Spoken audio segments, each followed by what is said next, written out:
Hey, how's it going? In today's video, we have the Pokemon Plamo Collection 52 Gyarados from Bandai. For the longest time, I was wondering whether I should do shorts for Pokemon or normal pace reviews. I know these are small, simple kits, but I don't want to make rushed content. So here we are. This kit was released in December of 2022, and it cost me $21.99 Canadian.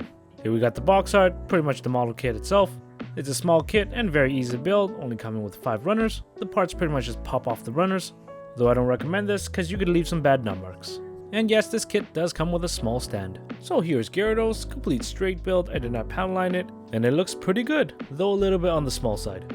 It does come with a couple stickers, of course, and unless you're gonna paint it, I actually recommend using them, because it's gonna look pretty awkward if it's missing its eyes and its mouth, which are the only places the stickers are used. And as I stated earlier, the build is very easy, and if you properly cut out the parts, you won't have any bad nut marks.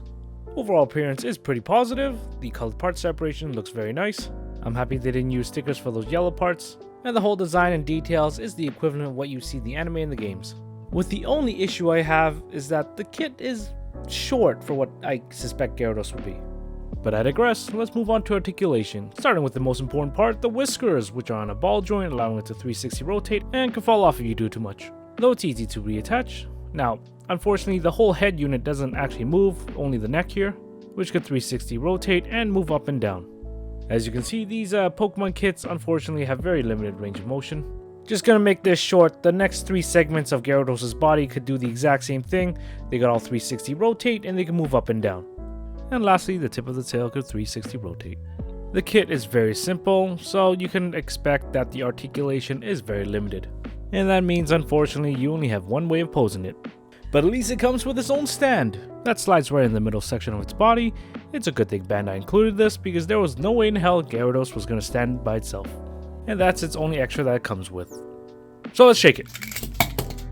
Well, that didn't take long. Yeah, not the most solid kit, but keep in mind I had to manhandle it. Normally it's not this bad. Now if you're wondering how big it is, the Gyarados from the bottom of the base to the top of that spiky part is 6 inches, with the length being around 7 inches. And for size comparison, here it is next to the Entry Grade Arc 72, Master Grade Arc 72, a High Master Model Zoids Revraptor, and a Figure Standard Amplified War Greymon. Then we got Haro, DK, Doraemon, a bag, a croc, and a lint roller.